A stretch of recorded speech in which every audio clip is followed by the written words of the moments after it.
Hoje nós vamos conversar sobre um lançamento incrível chamado Para Onde Vão os Guarda-Chuvas, de Afonso Cruz. Olá, pessoal, tudo bem com vocês? Sejam super bem-vindos aqui ao Literanálise. Eu sou Deise Gomes e hoje a gente vai conversar sobre um livro, nossa, muito incrível, maravilhoso, chamado Para Onde Vão os Guarda-Chuvas, do Afonso Cruz. Antes da gente começar, eu vou pedir para que você se inscreva aqui no canal, deixe seu like, compartilhe com outras pessoas.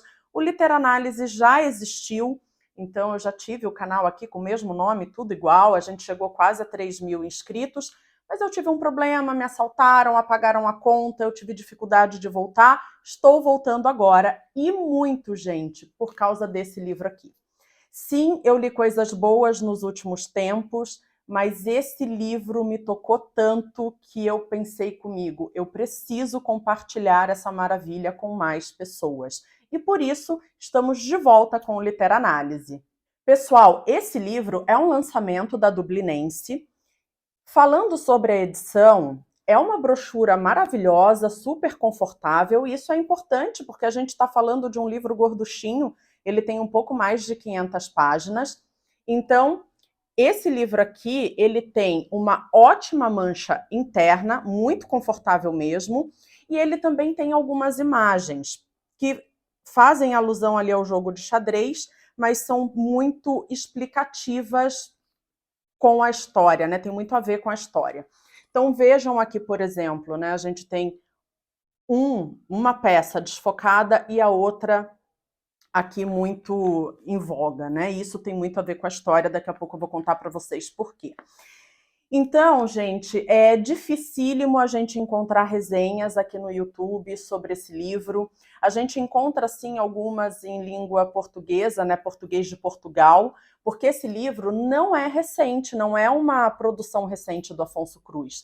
Na verdade, se eu não me engano, esse livro foi escrito ali em meados de 2013, mas só chega no Brasil agora e eu fico muito contente por isso. Como que eu cheguei a esse livro aqui? Assim que ele foi lançado, eu já comprei, não tinha nem na Amazon, para vocês terem uma ideia.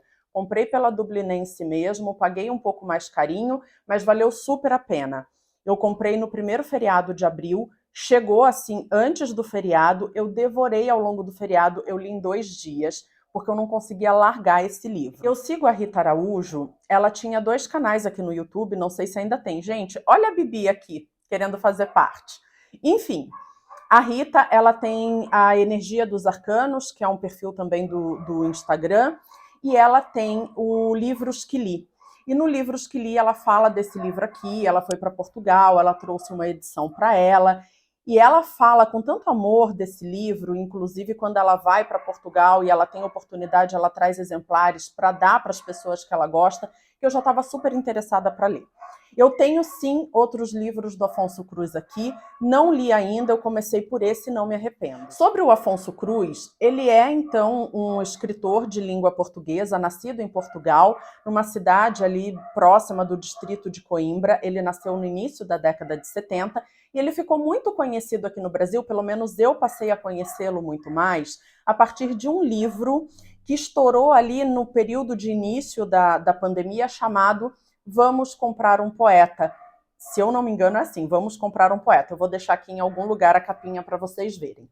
Mas enfim, já tem esse livro aqui na Amazon, eu vou deixar o link para vocês comprarem se tiverem interesse aqui no box de descrições, mas eu comprei o meu pela Dublinense mesmo, ganhei uma sacola dessas recicláveis, né? Não sei se é assim que fala, mas enfim, recebi, foi bem legal. E eu amei o livro. Mas enfim, quando a gente olha aqui, para onde vão os guarda-chuvas? A primeira coisa que eu fiquei pensando, reavaliando a minha história, foi o seguinte: eu já perdi, gente, vários guarda-chuvas. Morando em São Paulo, indo para o trabalho e voltando de transporte público, quem aí nunca perdeu um guarda-chuva? Mas eu estava pensando que esse ano eu completo 40 anos. Eu acho que nos meus 40 anos de vida, eu nunca encontrei um guarda-chuva. A não ser aqueles quebrados que alguém já jogou fora. Mas encontrar um guarda-chuva, eu nunca encontrei. E aí fiquei me perguntando também, para onde vão os guarda-chuvas? Né? E isso tem a ver aqui com a história. Aqui na quarta capa, a gente tem a seguinte descrição do livro. Em um Oriente ficcional, circulam vários personagens fascinantes. O pragmático dono de uma fábrica de tapetes, sua esposa herege, uma mulher que sonha em se casar, um hindu que deseja ser o seu marido, um poeta mudo, uma criança perdida e outra encontrada. Cada um deles carrega características notáveis, uma marca dos romances de Afonso Cruz, e suas trajetórias nos falam de perda, solidão, amor e religiosidade. Uma narrativa tocante, inventiva, enfim, gente, eu concordo com tudo isso. Mas bora lá, do que se trata o livro? Aqui nós teremos o Fazal Elahi, muito provavelmente eu estou pronunciando o nome dele errado, mas enfim, o Fazal Elahi, ele é um homem que ele tem uma boa condição financeira, ele é dono de uma fábrica de tapetes, ele aprendeu todo o ofício com seu pai, que já é falecido, e esse pai tinha um sonho de ter uma fábrica de tapetes, e ele, olha que legal, conseguiu, né, realizar aí o sonho do pai. Mas ele é um homem, o Fazal Elahi, que ele quer passar pelo mundo o mais despercebido possível. Então ele é aquela pessoa que anda calmamente, na maioria das vezes olhando para o chão, ele fala sempre com muito cuidado, ele não se mostra muito, totalmente o contrário da esposa dele, a Bibi. Então a Bibi é essa mulher fogosa, vibrante, que não aceita a cultura na qual ela está inserida, ela não acha que ela tem que andar cheia de véus, de burca, se escondendo, o corpo é dela, ela entende que ela pode dispor desse corpo, ela gosta quando os homens olham para ela anda chamando a atenção, por isso, inclusive, aquela foto que eu mostrei para vocês das duas peças de xadrez, ali era a Bibi em voga e o Fazal Elahi atrás, totalmente embaçado, né? Então é isso, o livro tem essas fotografias que vão remetendo muito à história. E a Bibi, obviamente, se ela chama a atenção dos homens e ela gosta disso, ela também vai ter alguns casos. O início do livro é o nascimento do filho deles, né, do Fazal Elahi e da Bibi. O Fazal Elahi está indo até o hospital. E, gente, tem uma coisa aqui tão tocante, porque ele olha para aquele bebezinho e ele pensa com ele, como uma coisa tão pequena pode preencher um espaço tão grande? Né? Como um bebê que é tão pequeno, tão frágil, pode preencher a vida de uma pessoa, transformar a vida de uma pessoa desse jeito, né? Com essa intensidade. Então, por aí a gente já começa a ter algumas reflexões super interessantes e profundas que vão perpassar todo o livro. Na saída do hospital, ele encontra um amigo, um conhecido que está entrando e ele fica se perguntando, poxa, mas será que alguém da família dele passou mal? O que ele está fazendo aqui no hospital? Mal sabe ele que o cara está indo lá visitar a esposa dele. Enfim, então já no início do livro a gente encontra esse tipo de situação. E aí, pessoal, os percalços, os abandonos, as perdas vão permear todo o livro. O Fazal Elahi, ele vai passar por basicamente 3 lutos, né? 4, se a gente considerar ali o final que fica em aberto. Mas luto, gente, não é só quando a gente perde uma pessoa, a pessoa falece. A gente tem luto quando uma pessoa viva decide ir embora. Quando a gente perde um trabalho que a gente gostava muito. Quando algo que nos impacta fortemente sai da nossa vida ou entra na nossa vida de uma forma muito momentânea e a gente precisa se reestruturar. Então, várias coisas podem gerar luto, né? O fim de um relacionamento, não somente a morte física de um ente querido. Então, ele vai ter alguns tipos de luto ao longo do livro e a Bibi gerando para ele 2 lutos aí importantes. Enfim, o Fazal Elahi, ele vive nessa casa com a Bibi, com o filhinho pequeno, com uma irmã que é solteira e sonha em se casar, e ele tem um primo, Badini, que, gente, de longe é o meu personagem preferido. Porque ele é um poeta mudo. Então ele se comunica através dos gestos, o Fazal Elahi o entende perfeitamente e o descreve muitas vezes como o gesto, o corpo, ele todo como poesia. E é muito bonito da gente ver a interação dos dois. E esse Badini, ele não é mudo de nascença. Acontece algo na vida dele que ele opta em fechar a boca. E ele entende que isso traz muito mais ganhos para ele do que se ele estivesse falando.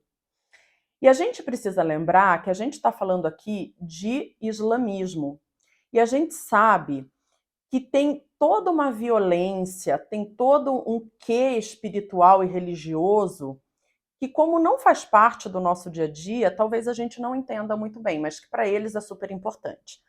Além disso, claro, sempre a gente tem aquelas figuras tenebrosas nos livros. Aqui a gente tem duas figuras principais, que é o Mulá, esse líder religioso ali da região, que é um cara super intrometido, meio amargo, mas que depois acaba interagindo com uma figura bem inusitada e tem diálogos até bastante interessantes. Mas ele é um cara que não suscita assim muita admiração, muito afeto. E a gente tem um general russo que lutou na guerra junto com o pai do Fazal Elahi, e o pai do Fazal Elahi o ajudou muito, então ele tem uma extrema gratidão por essa pessoa, por esse amigo que já é falecido. Ele acha o Fazal Elahi um baita de um boboca, mas ele vai interagindo da melhor forma possível por respeito a esse amigo já falecido. Mas, gente, esse homem é tenebroso, assim, de dar nojo e de embrulhar o estômago. Ele é um pilantra, desculpem o termo.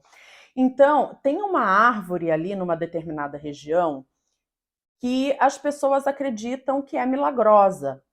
E ele faz todo um teatro, ele finge que não está andando e vai lá e come o fruto e aí passa a andar. E como ele faz parte de um milagre, então tudo que ele vende todo mundo quer comprar e aí ele faz a fortuna dele. Ele trata as mulheres como um lixo, é uma pessoa super violenta, ele tem rinha de galo e a gente tem dó de ver como que ele trata os bichinhos e tudo muito, sabe, muito visceral, muito grotesco. Gente, não teria outra palavra para falar.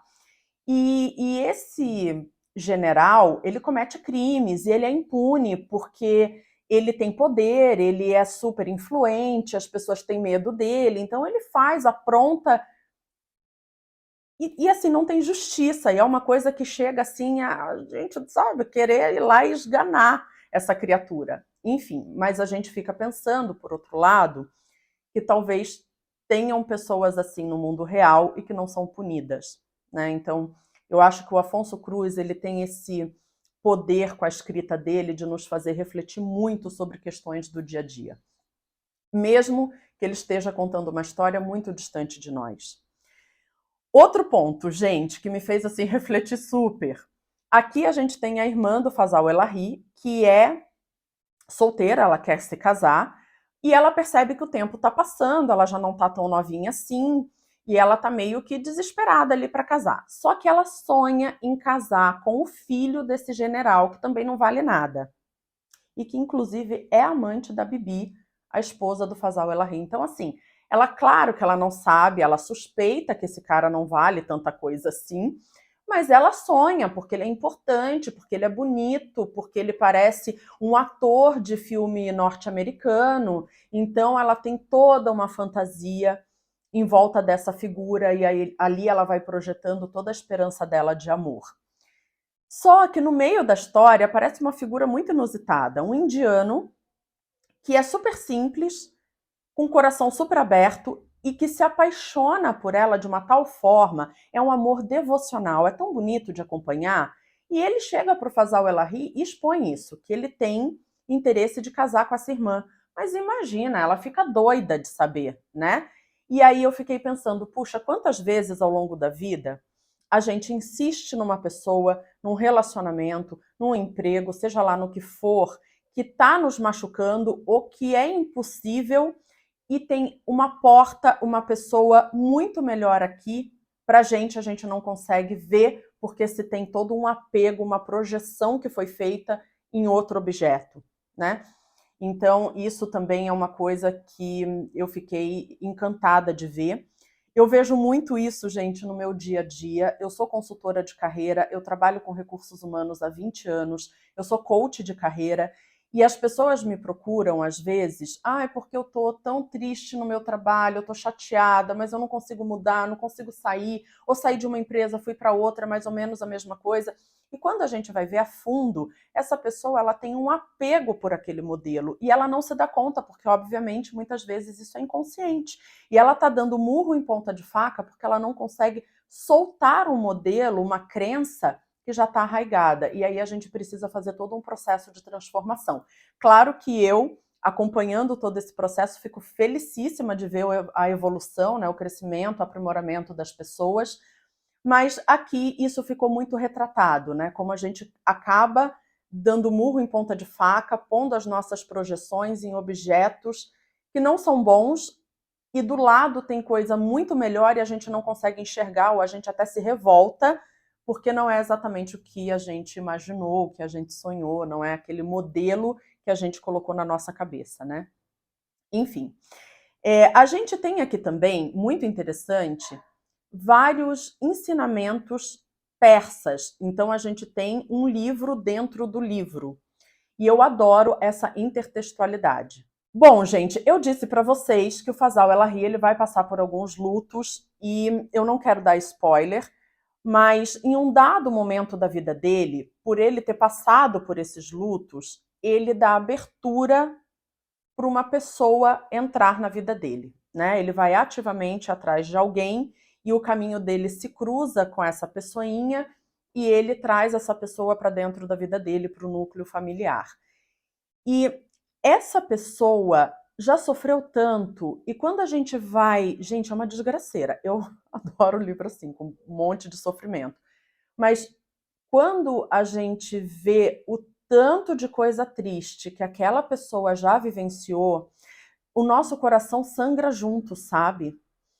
E a carência que fica, o buraco que fica por essa falta de carinho, de cuidado, por excesso de violência. E essa pessoa, ela só quer ser amada, ela só quer ser vista, ela quer ocupar um espaço e quer que as pessoas ocupem um espaço dentro dela. E claro que não vai ser tão fácil assim. Tanto que essa carência coloca essa pessoa numa situação periclitante extrema, que finaliza o livro, tá? Então o livro termina meio em aberto, mas eu particularmente fiquei um tanto sufocada com a situação que finaliza o livro, tá? Então é um livro que vai assim até o final e ainda termina em aberto e você fica pensando, meu Deus, mas o que será que aconteceu?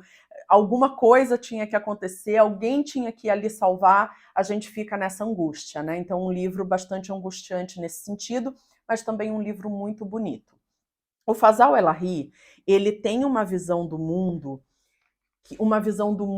desse equilíbrio que mantém as coisas, o universo, muito peculiar. Então ele diz, olha, que o mundo tem um equilíbrio absurdamente, moralmente, esteticamente desequilibrado. Vocês já pensaram o tanto de verdade que tem nisso aqui? A gente vive num mundo meio absurdo se a gente for parar para pensar. Então, mais uma vez, ele diz aqui que o mundo, o universo, a vida tem um equilíbrio absurdamente, moralmente, esteticamente desequilibrado.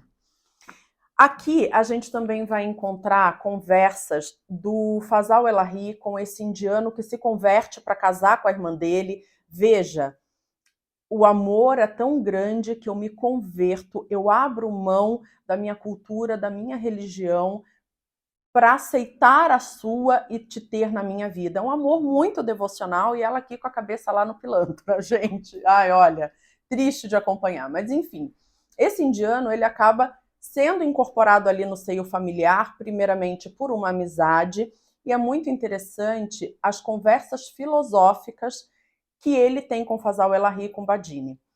Então, gente, um livro que para mim foi alto do começo ao fim. É difícil, né, com um livro gordinho assim, a gente está falando de aproximadamente 550 páginas, o escritor acertar a mão do começo ao fim. E para mim, pelo menos, ele acertou a mão do começo ao fim. É um livro incrível que eu acho que vocês deveriam ler.